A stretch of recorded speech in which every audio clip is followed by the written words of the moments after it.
sure to check out Agelessgeeks for your figures and collectibles. This video and YouTube channel is rated PG-13, so that means if you are under the age of 13, get the hell out of here, and you can come back when you are 13. So what is going on, my fellow collectors? How is everybody doing today? Daredevil18 here, and today we're going to be taking a look at the Max Factory Figma My Hero Academia Uraraka. So let's get into it right away and take a quick look at the box. So as you can see, Uraraka is included in the same style box we got with Kirishima and Todoroki. So we do get the window right there on the front of the box. On the top we do get the warning blah blah blah stuff. The bottom says Figma, Uraraka, My Hero Academia. Then there's the bottom of the box. Same thing on the top. There's the one side, the other side, and then the back to show some pretty cool poses you can get the figure into, along with some of her accessories. But anyway, that is the packaging. Let's get this figure able to take a closer look at Levitation Girl, even though she named herself Gravity Girl, or Uragravity. Alrighty, taking a closer detailed look at Uraraka here, and Max Factory did a nice job with the figure when it comes to the detail. I don't really see any paint issues or anything like that. The sculpt of the figure, I think, looks great. The faces do look just like Uraraka, like how she does in the series there. The hair looks great too. Very clean paintwork on the face there, especially on the eyes. The eyes turned out great on the figure. And the hair sculpts, it's fine. As you can see there, it does look like how her hair does look in the series. And then for the torso here, where the pink meets the black, clean paintwork for the pink. I don't really see many paint flaws, as I did mention before. And then the back there looks fine. Arms turned out pretty good too. And these pieces here, you can swivel them back and forth, as you can see there.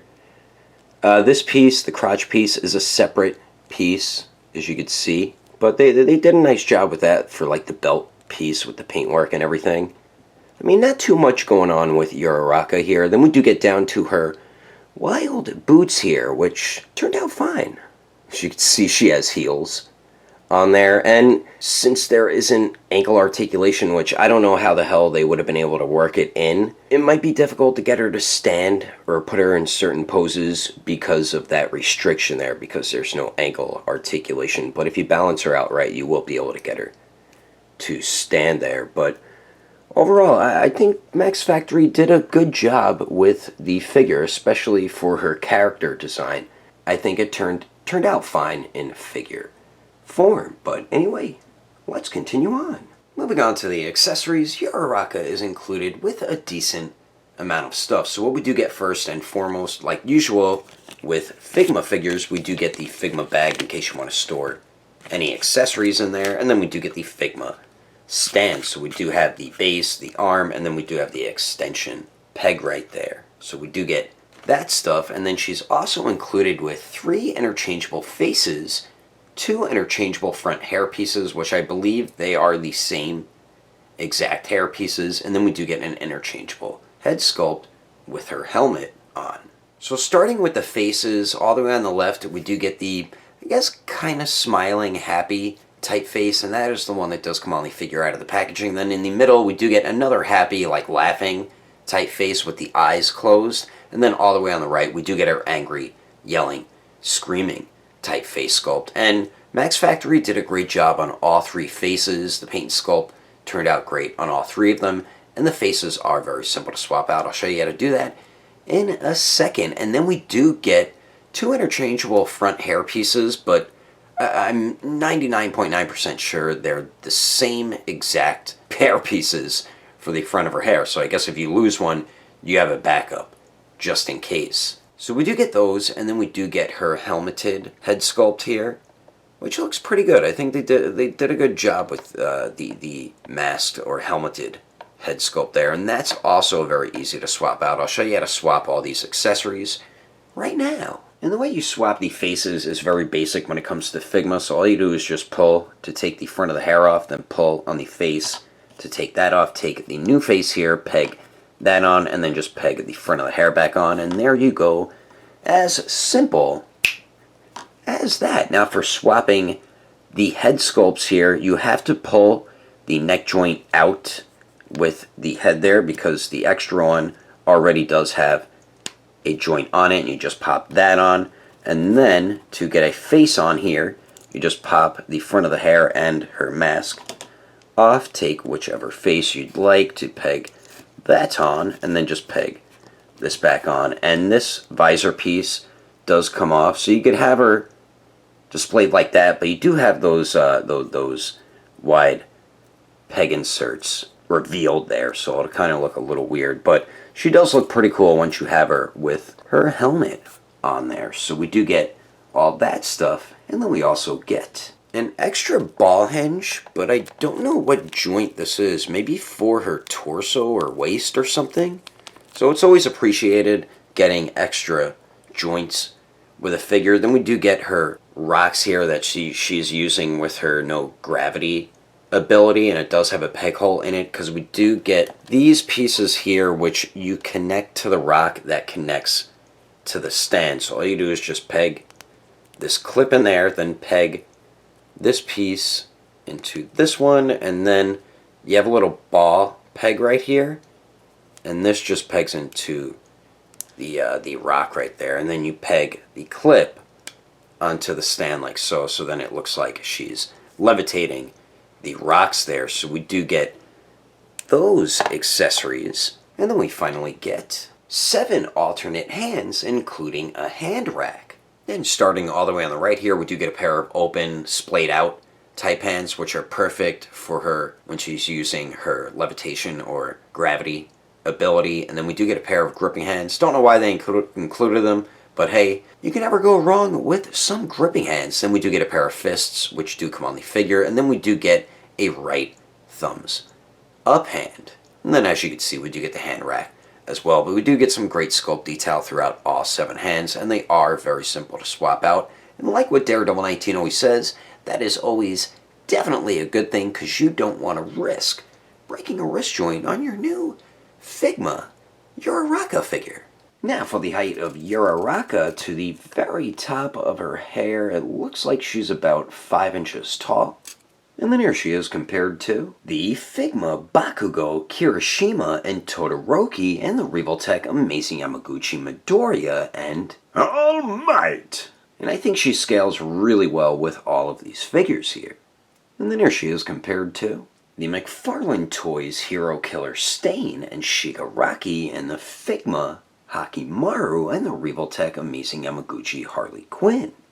And then here she is compared to the Storm Collectibles Sector, the Marvel Legends Retro Series Deadpool, the Mafex Justice League Batman, and the Figma Black Swordsman Guts. And then here she is compared to the SH Figuarts Awakened Warrior Super Saiyan Goku and the Mezco 112 Deadpool. Anyway, there's some quick comparisons. Let's keep moving on with the rest of the review. So now for the articulation, and pretty much from the waist or the knees up, everything is pretty good. It's because there's no ankle joints. For me, it didn't make the figure too much fun to pose around. I couldn't take a whole ton of pictures of the figure, but you still get some decent articulation. So she does have that similar joint that Todoroki and Kirishima have. We have the ball peg that connects into the head, then we do have the ball hinge that connects into the neck there. And with those joints, both of them, if you lift up her head, you can get her to look down about that much. Her bangs, or not her bangs, but the front of her hair does kind of bump into her shoulders, and sometimes it might pop the hair off, so just be cautious of that. Without using the ball peg, she looks down about that much. And then looking up, you can get her to look up about that much there. Then you do get pretty good pivot there, and then of course it does swivel. We do have a torso and a waist joint, so combining both those joints, she really doesn't go forward too much. She does go back really well with the waist mainly, and then you do get alright pivot at the torso and then slight swivel. The waist, much better pivot, and then you do get better swivel as well. Now for the arms here, as you can see, it's a ball peg, I believe, or a ball hinge actually. I don't know why I said ball peg. And then where it connects into the torso, that is the ball peg. So you can move her arm just slightly in a circular motion, and then the arms do go out to the sides a lot more than 90 degrees, so that's definitely good. They do go up and down. We don't have true bicep swivel, so you will have to use it either at the shoulder or you could use it at the single jointed elbows, and those bend in almost all the way, and then you do get Great swivel there, and then a little bit of swivel where it connects into the forearm. And then these pieces here can hinge or swivel back and forth. And then we do get a ball hinge on the wrist there, so that the swivel and hinges back and forth. Now for the legs here, if you try to force certain poses with the hips, they are going to pop off, which is something that usually does happen a lot with Figma figures, so just be cautious of that. But Uraraka can kick forward about 90 degrees, which is definitely good. Goes to the back almost 90 degrees. Let's see if she can Jean-Claude Van Damme it here. And she can Van Damme it, so very nice leg movement with Uraraka. And then at the hip here, we just get a little bit of a swivel there. We do have single jointed knees, and those do bend back all the way, and the joint doesn't swivel too much where it connects into the lower leg and the hip there. And then that is all the articulation for this figure. Like I said, I don't know how any figure company can work in ankle articulation because of her character design. McFarlane did the same thing, and Max Factory, of course, did the same thing as well. But since you can't get ankle articulation on this figure, for me, I didn't have a ton of fun posing the figure because of that. But I mean, you could still get her in some pretty good Uraraka like poses, and I'm about to show you some of those poses right about now. But anyway, that is my review of the Max Factory Figma Uraraka. Hope you enjoyed it. If I had to rate this figure with detail, I'd easily give her a 9. Articulation, I'd have to give her a 7. Accessories, I'd give her a 7.5. And then the overall quality, I'd have to give her an 8.5. If you would like to know the price and where to buy this figure, I did have mine imported from Japan, but Agelessgeeks, I believe, did just get this in stock, or they will any day now, so you can go to Agelessgeeks.com, and when you check out, use code name Daredevil, and you will get yourself a bit of a discount. If you can't find something on their website, I do highly recommend going through their Instagram or their Facebook page. I will put more information in the description below. And if you would like to support the channel, don't forget to subscribe and click on that notification bell. And if you liked it, feel free to give it a thumbs up. If you didn't like it, oh well, I guess you didn't like it. But thanks for watching. I will see you later.